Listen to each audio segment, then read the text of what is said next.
Jemaat yang dikasihi Tuhan, ada sukacita hari ini. Mari bersama memuji Tuhan kita.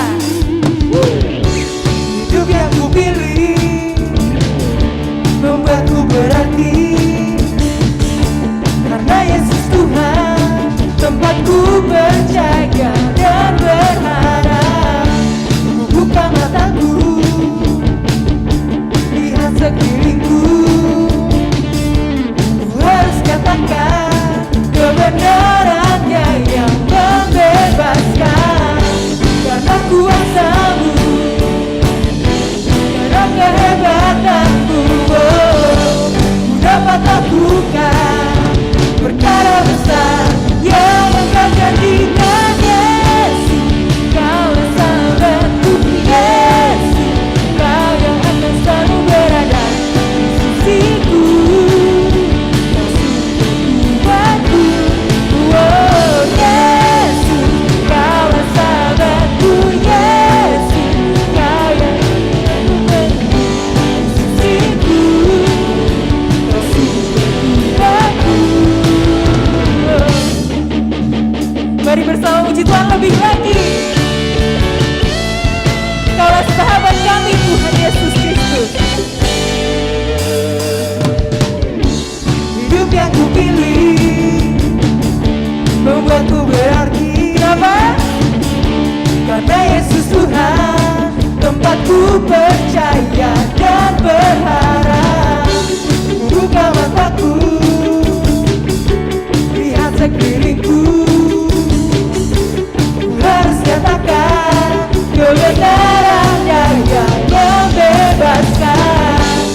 Tuhan kita.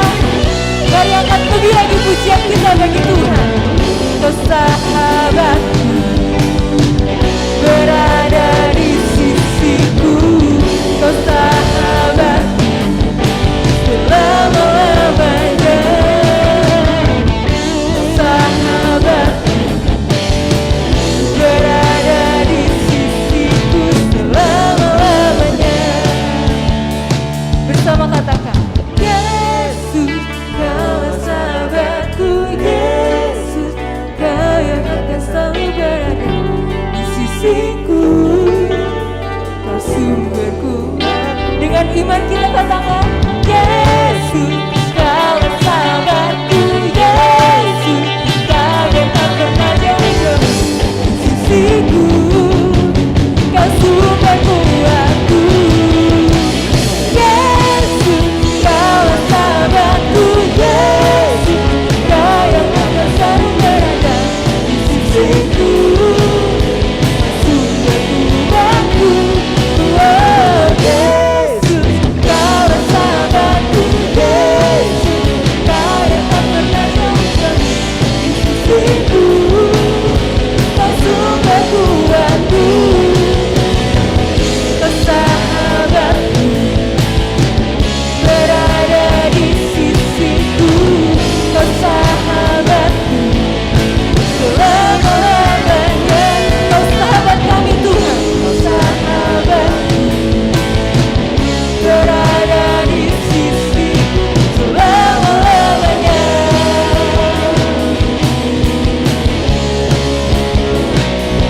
Mari beri tepuk tangan bagi Tuhan kita.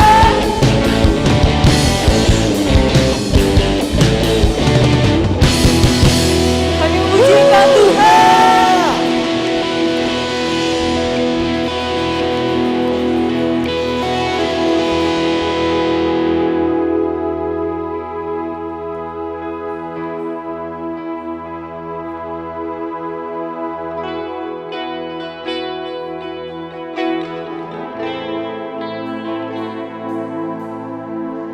Meskipun tak ku mengerti apa yang ku alami, namun ku yakin Tuhan punya rancangan terbaik. Pertolonganku datang darimu, Yesus yang ku percaya.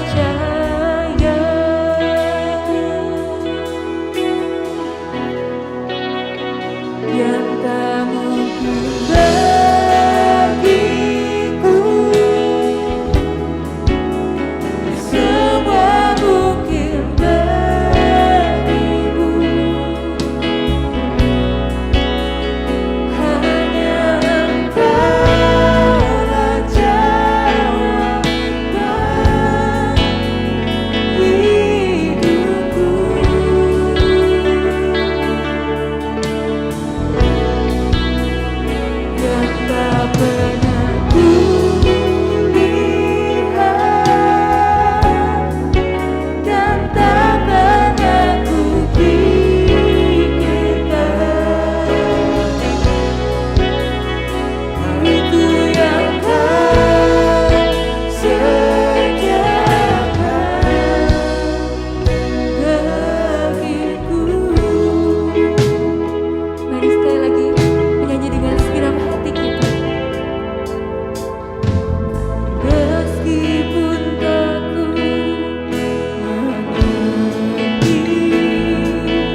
dalam hidup kami Bapa. Kami percaya Tuhan, Engkaulah satu-satunya jawaban hidup kami Tuhan. Ajar kami Tuhan untuk datang kepadamu Tuhan. Dalam setiap kehidupan kami Bapa. Kalau sebentar kami mau mendengarkan firman-Mu, bukakan hati dan pikiran kami Tuhan. Biarlah firman-Mu menjadi rema bagi kehidupan kami. Hanya di dalam nama Tuhan Yesus kami sudah berdoa. Amin.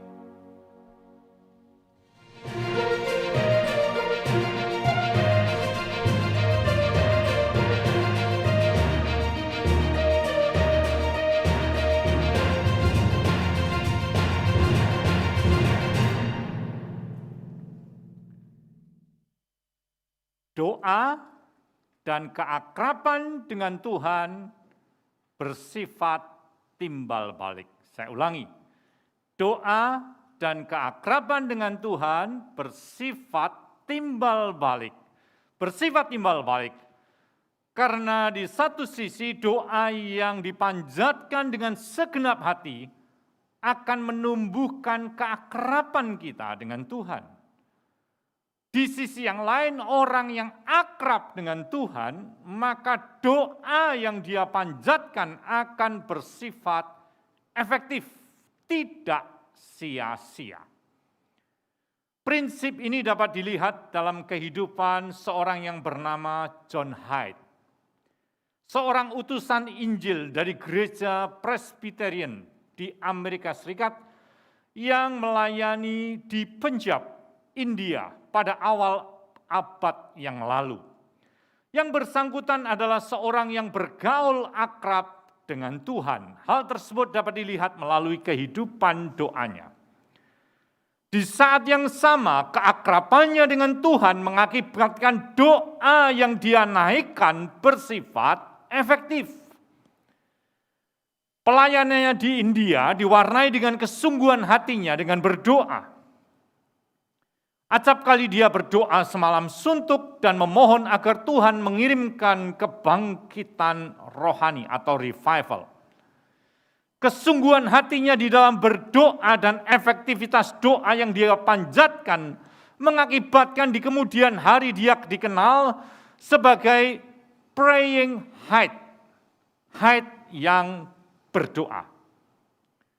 Di dalam buku yang mengisahkan riwayat hidupnya, di situ dituliskan dampak dari doa yang bersangkutan di dalam pertemuan para pelayan Tuhan yang diselenggarakan di Sialkot, yang pada masa kini berada di wilayah Pakistan.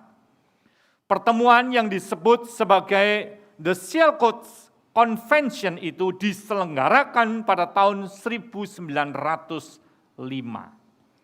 1 bulan sebelum pertemuan tersebut, John Hyde telah tiba terlebih dahulu di tempat itu, dan dia berdoa siang dan malam agar Tuhan mencurahkan kuasa-Nya di dalam pertemuan tersebut. Pada hari yang ketiga dari schedule pertemuan itu, ketika tiba waktunya bagi John Hyde untuk berkhotbah, dia berdiri di belakang mimbar dan mengucapkan satu kalimat di dalam bahasa Inggris yang kemudian diterjemahkan di dalam bahasa Urdu. Kalimat itu berbunyi, "Oh Heavenly Father." Ya Bapa Surgawi. Kalimat yang pendek. 3 kali dia mengucapkan kalimat itu. Dan mendadak seluruh peserta di dalam pertemuan itu merasakan kasih Allah seperti gelombang yang menerpa hidup mereka. Dengan hati yang hancur, mereka berlutut dan mengaku dosa di hadapan Allah. Sebagai akibat pembaharuan rohani terjadi dan semangat untuk melayani di dalam kemurnian serta kuasa Roh Kudus memenuhi hati semua peserta yang hadir. Bukan itu saja, tetapi sejak hari itu mereka melihat Tuhan jiwa-jiwa yang selama ini sepertinya terkendala di daerah Punjab, tempat mereka melakukan pelayanan. Keefektifan doa dari praying Hyde ini tidaklah terlepas dari keakraban dirinya dengan Tuhan. Hal itu juga diutarakan oleh John Wilbur Chapman, seorang penginjil yang terkenal dari Amerika Serikat di abad yang silam. Di antaranya dia menceritakan pengalamannya ketika dia didoakan oleh John Hyde ini. Dia berkata sebagai berikut, Hyde datang ke kamar saya, mengunci pintu kemudian berlutut dan berdiam selama 5 menit tanpa mengucapkan kata sepatah pun. Di dalam kesunyian itu saya serasa mendengar degup jantung saya maupun degup jantungnya. Tanpa saya sadari, air mata membanjiri wajah saya. Saya merasakan kehadiran Allah yang begitu kuat. Kemudian dengan wajah yang terangkat ke atas serta air mata yang berlinang, John Hyde berkata, "Oh Tuhan." Sesudah itu dia berdiam diri lagi sekitar 5 menit. Kemudian John Hyde merasa telah tiba waktunya untuk berdoa bagi saya, dia merangkul saya, dan dia mendoakan saya dengan segenap hati. Selepas itu dia berdiam diri lagi selama beberapa waktu dan kemudian dia mengakhiri doanya. Kami bangkit dari tempat kami berlutut dan hari itu saya belajar tentang apakah doa yang sebenarnya. Dari apa yang diceritakan oleh Wilbur Chapman ini, kita dapat melihat keakraban dari John Hyde dengan Tuhan. Keakraban atau keintiman yang sangat mendalam sehingga ia tidak dapat mengungkapkan isi hatinya dengan kata-kata. Keakraban yang mengundang kehadiran Allah yang begitu nyata sehingga orang lain yang ikut berdoa juga merasakan kehadiran Tuhan. Memang pada tingkat kedalaman atau tingkat keintiman serta keakraban yang begitu mendalam, orang itu akan berkomunikasi tanpa kata-kata. Tidak perlu banyak kata-kata. Hal seperti itu dapat kita lihat dalam relasi antara suami istri. Mereka duduk bersama dan walaupun tidak berbicara satu sama lain, sesungguhnya hati mereka sedang berkomunikasi satu sama lain. Memang keintiman itu masalah hati. Saya ulangi, keintiman atau keakraban itu bukan soal kata-kata, tetapi itu masalah hati.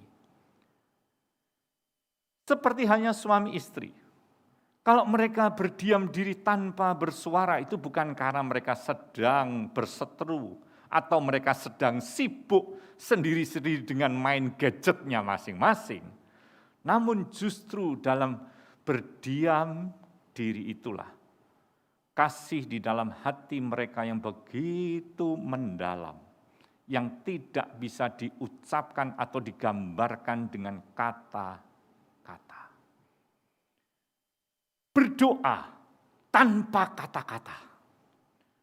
Oleh karena relasi yang akrab dan yang juga menghasilkan keakraban itulah yang berkali-kali ditulis di dalam firman Tuhan, di dalam Alkitab. Antara lain firman Tuhan yang diutarakan dengan berkata, "Berdiam dirilah." Firman yang ditulis di dalam Mazmur pasal yang ke-46 ayat yang ke-11. Nah, sebelum kita membaca ayat itu, adalah baik untuk kita memahami terlebih dulu gambaran dari Mazmur pasal yang ke-46 ini. Kalau kita membaca kitab Mazmur pasal 46 ini secara keseluruhan, kita akan melihat bahwa Mazmur ini berisi tentang puji-pujian dan pengagungan kepada Tuhan. Dengan kata lain, Mazmur 46 ini berisi ungkapan hati umatnya kepada Tuhan. Jadi Mazmur 46 ini menggambarkan isi hati umatnya, ungkapan hati umatnya kepada Tuhan Dan bukan itu saja, di dalam ayat yang ke-11 itu terselip juga ungkapan hati Tuhan kepada umatnya. Saya ulangi, ungkapan hati umat kepada Tuhan, tetapi juga ungkapan hati Tuhan kepada umatnya. Coba kita lihat ayat yang ke-11 dari Mazmur pasal 46. Mazmur 46 ayat 11 berkata demikian, diamlah dan ketahuilah bahwa akulah Allah, aku ditinggikan di antara bangsa-bangsa, ditinggikan di bumi. Inti dari ayat ini terdapat pada kalimat perintah diamlah atau be still dalam bahasa Inggris. Di dalam bahasa Ibrani adalah rapah. Rapah itu mengandung makna berserah, to let go, atau berdiam dirilah, be quiet. Dengan melihat bahwa perintah untuk berdiam diri tersebut disampaikan oleh Allah kepada umatnya ketika umatnya sedang mencurahkan isi hatinya kepada Tuhan, seperti yang ditulis di ayat yang kedua sampai dengan ayat 10 dari Mazmur 46 ini, kita dapat menyimpulkan bahwa perintah tersebut berkaitan dengan sikap yang perlu dilakukan oleh umat Tuhan ketika mereka sedang mencurahkan isi hatinya kepada Tuhan. Mazmur 46 ini juga berbicara tentang sikap yang harus dibina, dibangun, sikap yang harus ada di dalam hati umatnya ketika mereka sedang mencurahkan isi hatinya kepada Tuhan. Pengungkapan isi hati yang antara lain dilakukan dalam bentuk doa. Jadi ketika umatnya sedang berdoa, ada satu sikap yang perlu dilakukan oleh umat Tuhan. Satu sikap yang perlu diperhatikan oleh umat Tuhan. Sehingga kalau kita menelaah lebih dalam dari Mazmur 46 ini, dari ayat tersebut khususnya ayat 11, kita dapat menarik 3 pelajaran penting tentang makna yang sesungguhnya dari berdoa kepada Tuhan. Ketiga makna itu yang pertama adalah waktu berdoa kepada Tuhan merupakan waktu untuk berkomunikasi dengan Tuhan secara 2 arah. Saya ulangi. Waktu berdoa merupakan waktu untuk berkomunikasi dengan Tuhan secara 2 arah. Hal ini perlu dan penting untuk dipahami, sebab pada umumnya orang memahami bahwa berdoa itu merupakan waktu untuk berkomunikasi dengan Tuhan 1 arah, bukan 2 arah. 1 arah yang saya maksudkan adalah kita yang berbicara kepada Tuhan dan Tuhan sebagai pihak yang mendengar, Dia mendengar dan Dia bertindak seperti apa yang kita harapkan. Jadi kita ngomong kepada Tuhan dan Tuhan Dia mendengar apa yang kita sampaikan dan kita berharap Dia bertindak seperti yang kita inginkan. Tidak demikian. Coba bayangkan kalau komunikasi seperti itu yang terjadi di dalam kehidupan kita. Atau contoh kehidupan suami istri.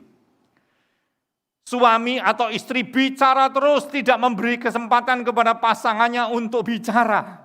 Dia hanya meminta pasangannya untuk mendengar dan melakukan apa yang dia inginkan. Tentu pasangannya yang mendengar lama-kelamaan juga akan merasa apa? Bosan. Bukan itu saja, kalau komunikasinya 1 arah seperti itu, maka dapatlah dipastikan komunikasi itu tidak sehat, komunikasi itu timpang. Dengan kata lain, relasi di antara mereka tidak akrab, tetapi dangkal. Nah, masalahnya adalah pola komunikasi seperti itu yang sering kita lakukan kepada Tuhan di dalam doa kita. Setiap hari, pagi, siang, dan malam kita terus berbicara kepada Tuhan, kita minta itu, kita minta ini, dan kita memberitahu Tuhan apa yang harus Dia lakukan. Kita sampaikan kepada Tuhan bahwa Tuhan harus bertindak seperti ini, Tuhan harus mengerjakan seperti ini, seolah-olah kita memberi nasihat kepada Tuhan, Tuhan tidak tahu apa yang harus dia lakukan, dan dia harus melakukannya seperti yang kita inginkan, seolah-olah dengan kita berkata begitu, kita mengatur Tuhan, supaya Tuhan berbuat seperti apa yang kita inginkan. Jujur kadang-kadang doa kita seperti itu. Di dalam pola doa yang seperti itu, kita tidak memberikan kesempatan untuk Tuhan berbicara kepada kita. Kita sering mendominasi dalam pembicaraan itu, dalam komunikasi, di dalam doa kita kepada Tuhan. Kita tidak memberi kesempatan kepada Tuhan untuk berbicara kepada kita. Dan di saat Tuhan mau bicara kepada kita, kita nggak punya waktu untuk itu. Kita nggak punya waktu untuk mendengarnya. Singkat kata, komunikasi seperti itu hanyalah komunikasi satu arah. Tidak sehat, timpang. Itu sebabnya tidak mengherankan di Mazmur pasal 46 ayat yang ke-11. Di tengah-tengah pujian, pengungkapan isi hati umat kepada Tuhan.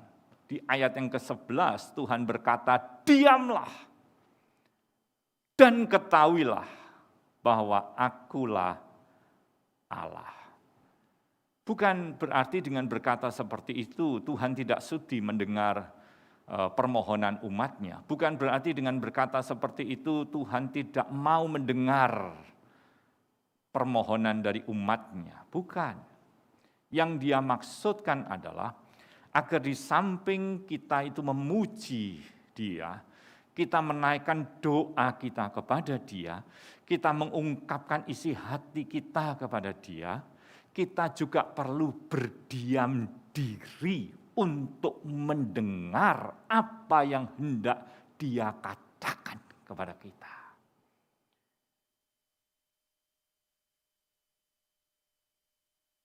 Singkat kata, komunikasi kita kepada Tuhan tidak boleh satu arah, namun harus dua arah. Karena kalau cuma satu arah, maka komunikasi itu tidak sehat.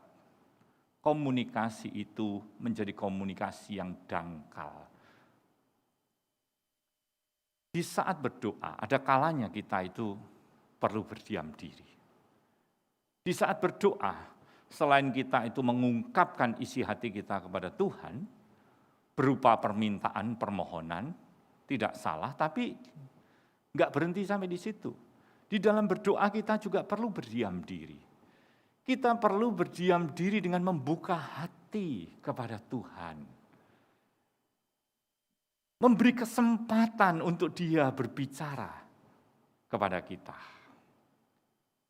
Memang perlu dipahami bahwa kalau kita berdiam diri, memberi kesempatan kepada Tuhan untuk berbicara kepada kita, tidak secara langsung Tuhan pasti berbicara kepada kita, tidak demikian. Namun dengan kita berdiam diri, membuka hati kepada Tuhan, memberikan kesempatan untuk Tuhan berbicara kepada kita. Toh kalaupun Tuhan tidak berbicara kepada kita, kalau kita membiasakan diri dengan bersikap seperti itu, berarti kita ini mempertajam kepekaan kita kepada Tuhan. Berarti kita itu sedang mengasah telinga rohani kita untuk mendengar tuntunan Tuhan dalam hidup kita. Dengan berdiam diri dan membuka hati kepada Tuhan, itulah yang disebut dengan silent prayer. Berdoa dengan berdiam diri. Berdiam diri bukan berarti terus tertidur, tidak. Berdiam diri terus kemudian akhirnya kita itu melamun kemana-mana, tidak. Tapi berdiam diri dengan membuka hati kepada Tuhan. Seperti orang yang menyiapkan diri untuk mendengar Tuhan berbicara kepada kita. Bukankah kalau kita berkomunikasi dengan orang lain kita juga berharap seperti itu? Kita berbicara, orang lain mendengar, orang lain berbicara, kita juga mendengar. Komunikasi dua arah. Dan kalau kita membangun komunikasi seperti itu dengan Tuhan, saya percaya keakraban kita dengan Tuhan akan semakin bertumbuh. Yang kedua, waktu berdoa merupakan waktu untuk meningkatkan keakraban dengan Tuhan. Keakraban yang terjalin karena komunikasi yang bersifat dua arah tadi. Sebab kalau keakraban atau komunikasinya hanya satu arah, saya yakin keakraban tidak akan pernah bertumbuh, keakraban tidak akan pernah terjalin, keakraban tidak akan pernah terbentuk. Bukankah hal itu seringkali yang menjadi komunikasi antara orang tua, khususnya ayah dengan anak-anaknya? Hal itulah yang dikemukakan oleh seorang yang bernama James Dobson. Seorang psikolog, pendiri lembaga pelayanan Focus on the Family dan penulis buku tentang kehidupan rumah tangga Kristiani yang sangat terkenal. Di dalam sebuah ceramahnya yang berjudul Where is Dad? Di mana sang ayah? Di situ dia memaparkan hasil penelitian yang dilakukan oleh Focus on the Family tentang komunikasi yang dilakukan oleh seorang ayah kepada anak-anaknya. Di situ didapati hasil penelitian itu. Wah, ini cukup menggelitik kita, cukup menemplak kita. Hasil penelitian itu didapati bahwa di Amerika Serikat rata-rata seorang ayah hanya menyisihkan waktu 37 detik per hari untuk berkomunikasi secara berkualitas dengan anaknya. Saya ulangi, rata-rata di Amerika Serikat, saya berdoa dan berharap itu tidak terjadi dalam kehidupan kita, seorang ayah itu hanya menyisihkan waktu 37 detik per hari untuk berkomunikasi secara berkualitas dengan anaknya. Selebihnya komunikasi dari sang ayah dengan anak-anaknya hanyalah komunikasi yang tidak bermutu ataupun hanya bersifat satu arah. Sang ayah hanya menyuruh anaknya untuk melakukan ini, melakukan itu, dan sang ayah tidak punya waktu untuk mendengarkan curahan hati dari sang anak. Sang ayah tidak punya waktu untuk apa? Untuk mendengar perasaan dari sang anak. Akibatnya tidak heran banyak keluarga di mana relasi antara ayah dengan anak laki-lakinya itu bersifat canggung. Sehingga anak-anak seringkali curhatnya itu kepada ibunya, bukan kepada ayahnya. Saya berharap ini hanya terjadi di sana, tidak terjadi dalam kehidupan kita. Bahwasanya komunikasi itu bersifat dua arah. Dan komunikasi yang bersifat dua arah itu akan menghasilkan sebuah keakraban. Itulah yang Allah inginkan. Dan itulah yang disebutkan di dalam Mazmur pasal 46 ayat 11 tadi. Di situ dituliskan, diamlah dan ketahuilah bahwa akulah Allah. Ketahuilah, kata ketahuilah ini di dalam bahasa Ibraninya adalah yada. Yada itu mengandung makna mengenal orang secara relasional. Artinya bukan sekedar mengetahui tentang diri seseorang, tetapi mengenal yang bersangkutan karena memiliki relasi dengan dia. Itulah yang membedakan antara mengenal dan mengetahui. Kita bisa saja mengetahui siapa presiden kita, bagaimana hobi dari presiden kita, apa kesukaan makanan kesukaan dari presiden kita.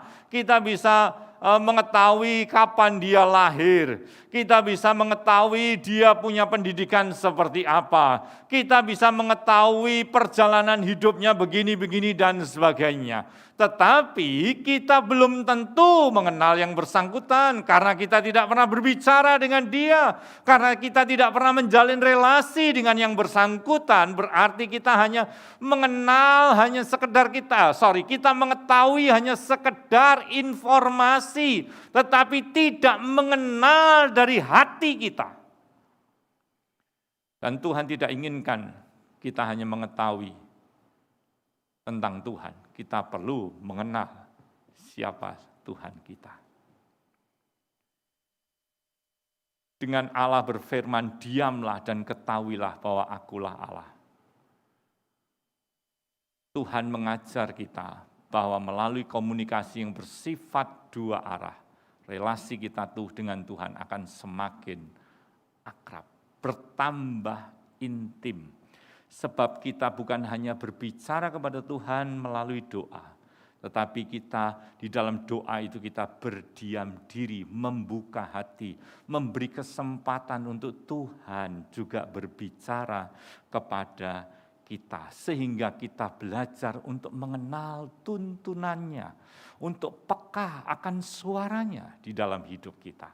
Bukankah komunikasi seperti itu menjadi komunikasi yang sangat akrab, indah?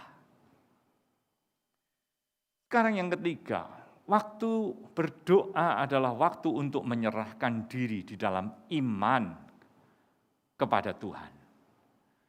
Waktu berdoa adalah waktu untuk menyerahkan diri di dalam iman kepada Tuhan. Penyerahan diri di dalam iman, karena pada dasarnya doa itu didasarkan pada dua keadaan.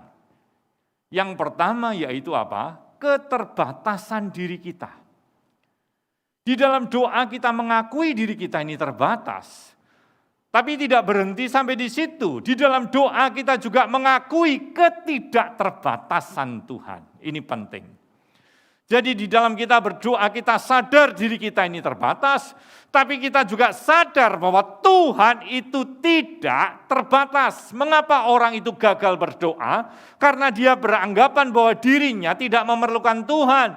Dengan kekuatannya dia sendiri, dia sanggup untuk mengatasi persoalannya. Dan dia pun juga punya pandangan, Tuhan mungkin itu tidak peduli dengan persoalan saya. Mungkin Tuhan itu tidak sanggup untuk menyelesaikan persoalan yang saya hadapi.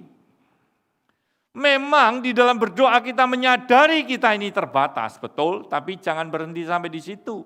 Kita juga harus menyadari bahwa Tuhan itu tidak terbatas. Alkisah.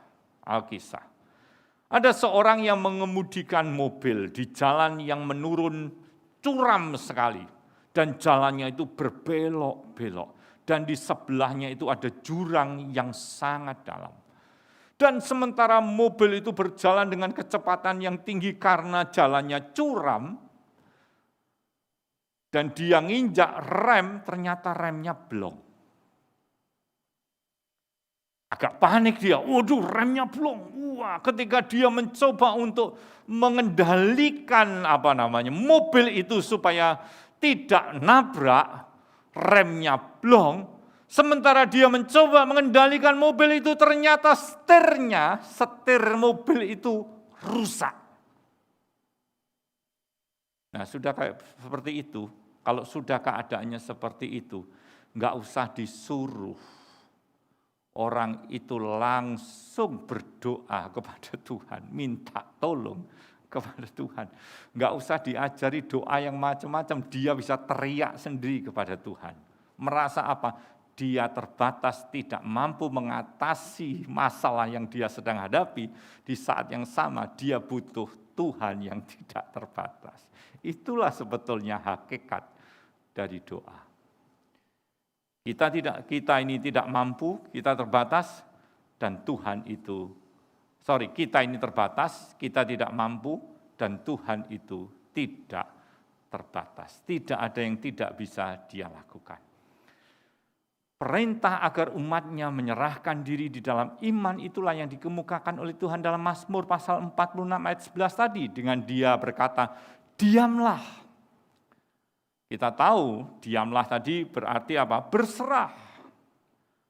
Kemudian kalimat berikutnya dikatakan, dan ketahuilah bahwa akulah Allah, aku ditinggikan di antara bangsa-bangsa, ditinggikan di bumi. Selain umat Tuhan diminta untuk berserah kepada Tuhan, dia juga perlu belajar, umat Tuhan juga perlu belajar bahwa Tuhan itu ditinggikan di antara bangsa-bangsa, ditinggikan di bumi, kata Tuhan. Nah, melalui kalimat ini Tuhan berkata agar umatnya itu mempercayai ketidakterbatasan kuasa Tuhan. Sedemikian besar kuasa Tuhan yang tidak terbatas itu sehingga Tuhan itu ditinggikan. Ditinggikan di atas segala bangsa, ditinggikan di bumi. Dengan kata lain di dalam ayat ini mengandung dua pengertian, mengandung dua perintah, yaitu untuk berserah dan untuk mempercayai Tuhan. Untuk berserah, diamlah. Ketahuilah bahwa aku ditinggikan di atas bangsa-bangsa, di segala bangsa dia ditinggikan di bumi. Menunjukkan bahwa Tuhan itu kuasanya tidak terbatas, jadi kita perlu mempercayai dia. Di satu sisi berserah, di satu sisi mempercayai Tuhan. Dan kalau dua perintah itu digabungkan, maka bunyinya adalah berserah dalam iman kepada Tuhan. Itulah inti dari doa. Doa yang diantara lain kita berdiam diri dalam penyerahan, namun juga kita percaya di dalam iman kepada kuasa Tuhan yang tidak terbatas. Perintah seperti itulah yang Tuhan sampaikan kepada umatnya melalui Musa hambanya ketika bangsa Israel berada di tepi Laut Tebrau. Di saat itu umat Tuhan baru keluar dari Mesir dan mereka berjalan dan sampailah mereka di depan Laut Tebrau. Dan ketika mereka berkemah di sana, tinggal di sana, pasukan Mesir itu mengejar mereka. Dan umat Tuhan, bangsa Israel dalam keadaan terjepit. Di depan ada Laut Tebrau yang tidak bisa diseberangi, di belakang ada tentara Mesir yang dipimpin oleh Firaun yang ingin mengejar bangsa Israel dalam keadaan terjepit. Dan di dalam situasi yang kritis seperti itu mereka berseru kepada Tuhan. Dan Tuhan melalui hambanya Musa berfirman kepada mereka di dalam Keluaran 14 ayat 14. Yang berkata, Tuhan akan berperang untuk kamu. Dan kamu akan diam saja. The Lord will fight for you and you have only to be silent. Tuhan akan berperang untuk kamu dan kamu hanya perlu berdiam diri saja. Dengan kata lain, ketika kita berdiam diri di hadapan Tuhan, berserah di dalam iman kepada Tuhan, maka Tuhan akan turun tangan dalam hidup kita. Tuhan yang akan bertindak bagi kita. Kalau Bapak, Ibu, Saudara percaya kepada kebenaran firman Tuhan ini, tuliskan kata-kata imanmu di dalam kolom YouTube channel yang sedang Bapak, Ibu, Saudara-saudari ikuti. Tuliskan pernyataan imanmu di situ yang meneguhkan iman kita dan juga memberkati orang lain. Di sepanjang bulan ini, kita belajar tentang pentingnya relasi dengan Tuhan. Karena relasi dengan Tuhan akan mendatangkan kesegaran, kebugaran, kebahagiaan yang sesungguhnya di dalam hidup kita. Relasi yang semakin akrab dengan Tuhan, yang kita bangun dengan waktu hening, silent and solitude. Bersekutu dengan Tuhan secara pribadi di dalam keheningan. Relasi yang semakin akrab dengan Tuhan, ketika kita menyediakan waktu yang berkualitas dengan Dia. Keakraban dengan Tuhan yang kita bangun dengan kita merenungkan firman Tuhan. Dan minggu lalu kita belajar keakraban dengan Tuhan yang kita bangun dengan menumbuhkan komunikasi yang intim, bukan komunikasi yang sekedar basa-basi. Dan hari ini kita belajar untuk meningkatkan, membangun keakraban dengan Tuhan, dengan berkomunikasi secara dua arah. Dua arah, karena di dalam doa bukan hanya kita berbicara kepada Tuhan, tetapi kita juga berdiam diri, silent prayer, membuka hati, mengarahkan seluruh hati dan pikiran kita kepada Tuhan. Dengan demikian kita belajar untuk mendengar tuntunan Tuhan bagi hidup kita.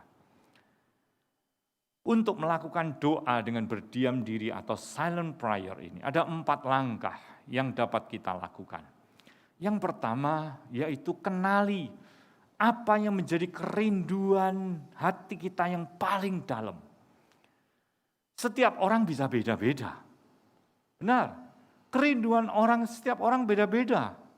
Ada yang mungkin merindukan pasangan hidup, ada mungkin yang merindukan anak, ada yang mungkin merindukan pekerjaan. Jadi tiap orang beda-beda. Oleh karena itu, langkah awal adalah kenali apa kerinduan kita, kebutuhan kita yang paling dalam. Untuk itu, kita bisa membayangkan sepertinya Tuhan berbicara kepada kita, apa yang engkau inginkan untuk aku lakukan dalam hidupmu? Apa yang engkau inginkan aku lakukan bagimu? Mungkin pertanyaan itu bisa menolong kita untuk kita bisa mengenali apa yang menjadi kerinduan yang paling dalam di hati kita. Yang kedua, coba renungkan nama Allah seperti yang ada di Alkitab. Renungkan atribut Allah seperti yang dituliskan di dalam Alkitab. Bapa, Tuhan, Raja yang Maha Tinggi, Gembala, Anak Domba Allah. Coba pikirkan nama Allah yang ada di Alkitab, renungkan itu, minta tuntunan Roh Kudus, supaya kita bisa mengenali nama Allah. Dan kemudian yang ketiga apa? Kalau kita sudah tahu apa yang menjadi kerinduan kita mengenal satu nama atribut dari Allah, kemudian gabungkan apa yang menjadi kerinduan kita dengan nama Allah itu menjadi sebuah kalimat yang pendek. Jadi apa yang menjadi kerinduan kita, misalnya kita punya kerinduan ingin dekat dengan Tuhan, mungkin atribut yang paling cocok untuk itu adalah Bapa. Nah, kalau itu digabungkan, kerinduan ingin dekat dan nama Allah yaitu Bapa itu digabungkan dalam sebuah kalimat yang pendek. Contohnya, Bapa, aku ingin dekat dengan Engkau. Kalimat pendek yang hanya terdiri dari mungkin 2 kata, mungkin 3 kata, bisa juga 8 kata. It's okay. Atau mungkin juga kerinduan kita adalah pertolongan Tuhan. Mujizat dari Tuhan. Kita ingat nama Allah, Tuhan yang Maha Tinggi. Tuhan penguasa langit bumi. Kita butuh pertolongannya. Dan kita mengenal bahwa Dia Allah yang Maha Kuasa. Dan kalau itu digabungkan, akan menjadi satu kalimat pendek mungkin. Tuhan, tolong saya. Hanya itu aja. Tuhan, tolong saya. Langkah berikutnya yang keempat, kalau kita sudah menemukan kalimat pendek itu yang merupakan intisari doa kita kepada Tuhan, maka katakan itu dari hati kita kepada Tuhan. Di dalam keheningan, katakan, ucapkan kalimat pendek itu. Bukan hanya sekali, lakukan itu beberapa kali. Sampai kita merasa puas, merasa tenang, merasa damai. Dan untuk itu, kita perlu memperhatikan yang pertama, kalau kita mengucapkan itu bukan berarti kita mengucapkan kata-kata mantra. Bukan berarti kita mengucapkan kata-kata bertuah. Wah, kalau kita mengucapkan ini dampaknya langsung begitu. Enggak.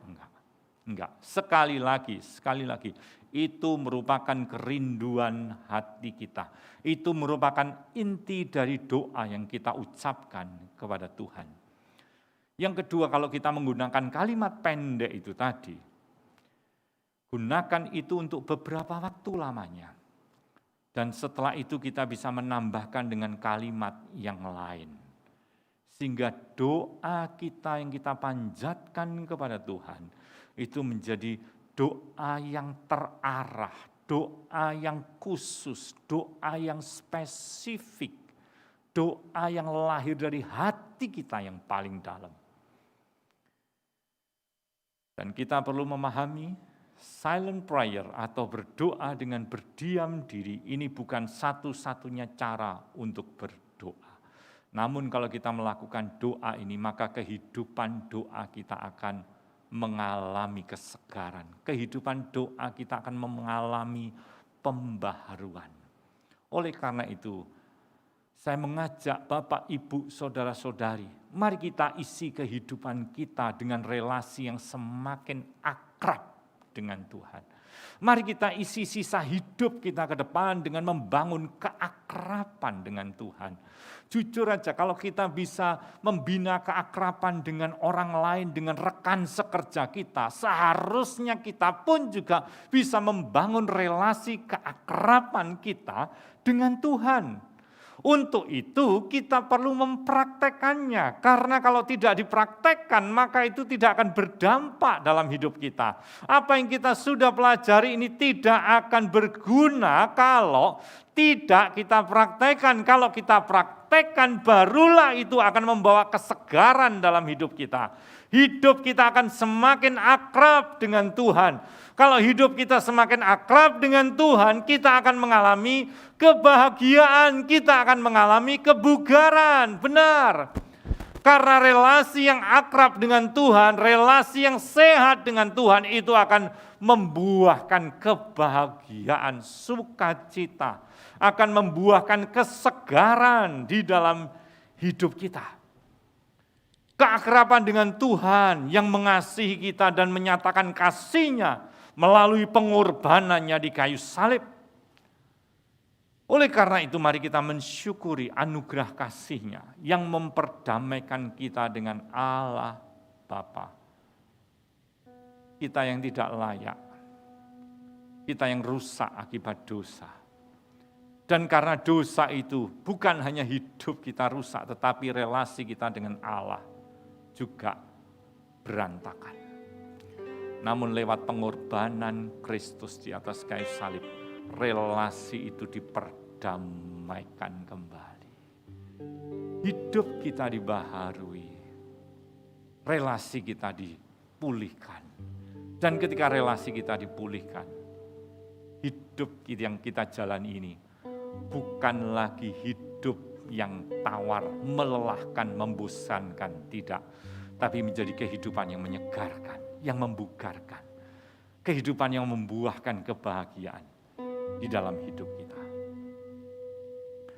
Sebelum kita mengakhiri ibadah hari ini, saya mengajak Bapak, Ibu, Saudara-saudari untuk berdoa terlebih dulu buat keempat saudara kita yang sudah menyelesaikan kelas hidup berjemaat selama 3 bulan di masa pandemi ini. Di dalam situasi yang tidak mudah ini, mereka berempat ini tetap mau belajar firman Tuhan, tetap mau hidup melekat kepada firman Tuhan, tetap mau menjalin relasi yang semakin akrab dengan Tuhan. Karena mereka menyadari bahwa kebahagiaan hidup ini, kesejahteraan hidup ini, kesegaran hidup ini bukan tergantung dari situasi, tetapi tergantung dari relasi yang akrab dengan Tuhan. Seperti pohon yang ditanam di tepi aliran air. Oleh karena itu, dimanapun Bapak, Ibu, Saudara-saudari berada, mari kita arahkan tangan kita akan berdoa buat mereka. Mari kita satukan hati dalam doa. Oh Tuhan Yesus, Sang Kepala Gereja. Oh Tuhan Yesus, Allah yang hidup untuk selama-lamanya.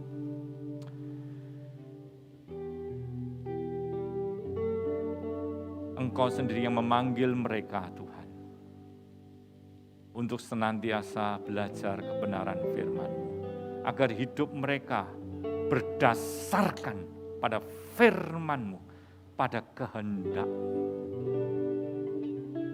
Tuhan, Engkau sendiri yang menuntun dan membimbing mereka untuk semakin memahami dan mendalami firman-Mu. Bukan hanya itu saja, tetapi mereka mau mempraktekkan firman itu dalam hidup mereka. Tuhan, bersyukur melihat kegairahan, kesungguhan hati mereka, ketekunan mereka selama beberapa minggu ini, Tuhan, mengikuti kelas hidup berjemaat di dalam situasi yang tidak mudah, tetapi mereka tetap giat, mereka tetap gigih untuk menyelesaikannya. Tuhan, kami berdoa, tambahkan iman mereka, tumbuhkan iman mereka. Dan kalau hari ini mereka menyatakan diri dan mengikatkan diri mereka melalui gereja lokal di tempat ini untuk bertumbuh bersama-sama, untuk melayani bersama-sama. Oh Tuhan, urapan Roh-Mu turun atas mereka. Engkau mengurapi mereka, Engkau memakai mereka. Mereka terhisap dalam keluarga rohani di tempat ini. Tuhan, kami bersyukur. Di tengah masa yang tidak mudah, Engkau menambahkan dengan jiwa-jiwa yang sungguh-sungguh mau bertumbuh bersama-sama. Tuhan, terima kasih. Kami mendoakan mereka, biar perjalanan iman mereka semakin kuat. Kami mendoakan mereka, biar urapan Tuhan semakin nyata dalam hidup mereka. Supaya melalui kontribusi mereka, Tuhan, pekerjaan-Mu melalui gereja lokal di tempat ini semakin berkembang, semakin bertumbuh, semakin memberkati banyak orang. Terima kasih Tuhan. Kami menyerahkan mereka ke dalam tangan Tuhan. Hingga mereka semakin bertambah dewasa kerohaniannya. Semakin menjadi berkat bagi banyak orang. Memuliakan nama Tuhan. Terima kasih. Engkau tambahkan keluarga, anggota keluarga yang baru. Terima kasih. Terima kasih Tuhan. Terima kasih. Bersama-sama kami akan melangkah. Melayani Engkau. Memuliakan Engkau. Di dalam nama Tuhan Yesus Kristus, saya berdoa. Amin.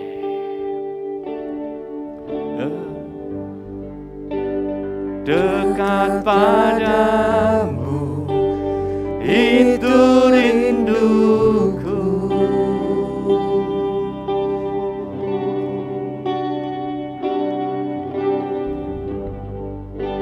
Setiap kataku, kau pun menunggu.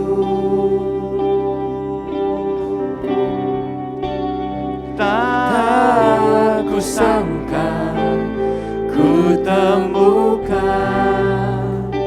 satu kasih yang abadi.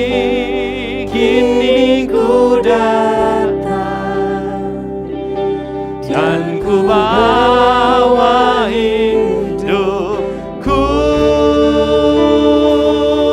Bersama-sama kita katakan, memandang wajah-Mu, mengikuti kebaikan-Mu, mengejar hadir-Mu dalam hidupku.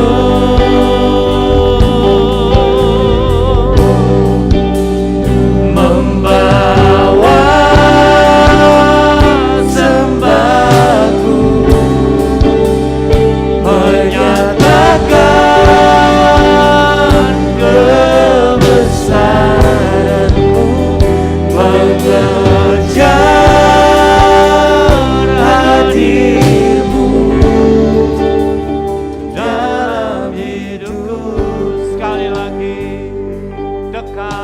kepadamu, Tuhan.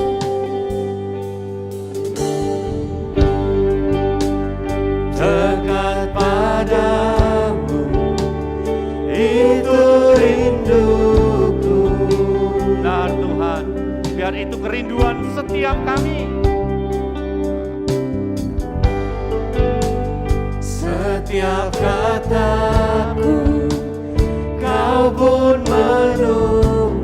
Engkau mendengar isi hati kami ya Tuhan. Tak ku sangka ku temukan satu kasih yang abadi. Kini ku datang. Benar, kami datang kepadamu. Setiap kami datang kepadamu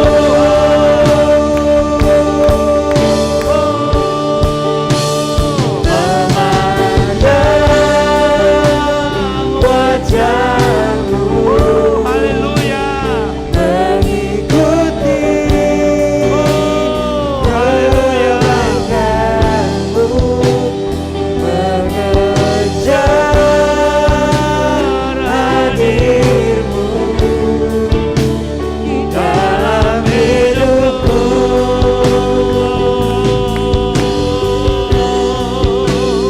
Membawa sembahku, menyatakan kebesaranmu, mengejar hadirmu dalam hidupku.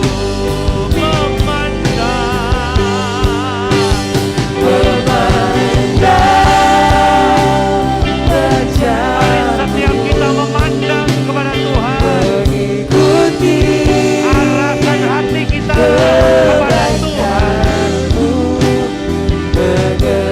mengejar hadirmu dalam hidupku. Membawa hidup kami kepadamu. Membawa sembahku, menyatakan kebesaranmu, mengejar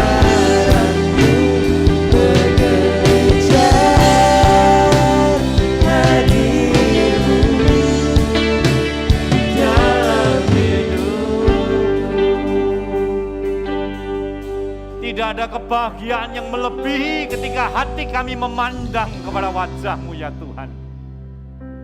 Tidak ada kesegaran dan kebugaran melebihi ketika kami tinggal di dalam hadirat-Mu ya Allah. Tidak ada yang kami ingini di dunia maupun di surga selain Engkau ya Tuhan.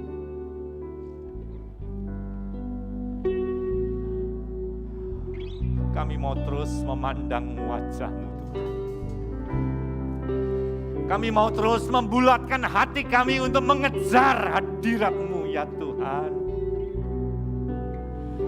Kami mau terus membawa hati kami semakin mendekat kepadamu ya Tuhan. Oh Tuhan.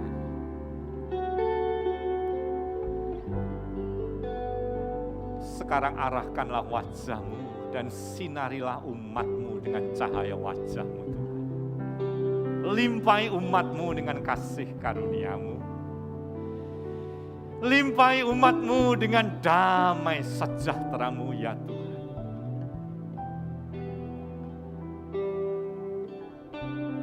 Bawa dan tempatkan umat-Mu di bawah naungan sayap-Mu ya Tuhan. Oh Tuhan Yesus, Tuhan Yesus, oh Tuhan Yesus. Kami mau setiap hari, setiap saat mengalami kehadiran-Mu ya Tuhan. Menikmati keindahan-Mu ya Tuhan. Merenungkan firman-Mu dan mendengar suara-Mu. Oh, tidak ada suara yang lebih indah, tidak ada suara yang kami rindukan selain suara-Mu ya Tuhan. Tarik hati kami mendekat kepadamu Tuhan. Bawa kami tetap tinggal dalam hadirat-Mu untuk menikmati keberadaan-Mu ya Allah.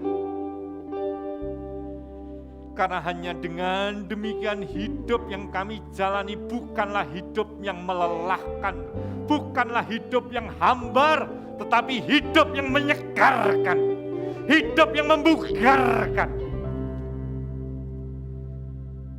Hidup yang begitu indah dan limpah dengan kebahagiaan. Karena Tuhan Allah hadir bersama dengan kami. Dimanapun umat-Mu berada. Oh Tuhan, biar kehadiran-Mu nyata dalam hidup mereka. Kehadiran-Mu nyata dalam hidup mereka. Kasih dan kuasa-Mu nyata dalam hidup mereka.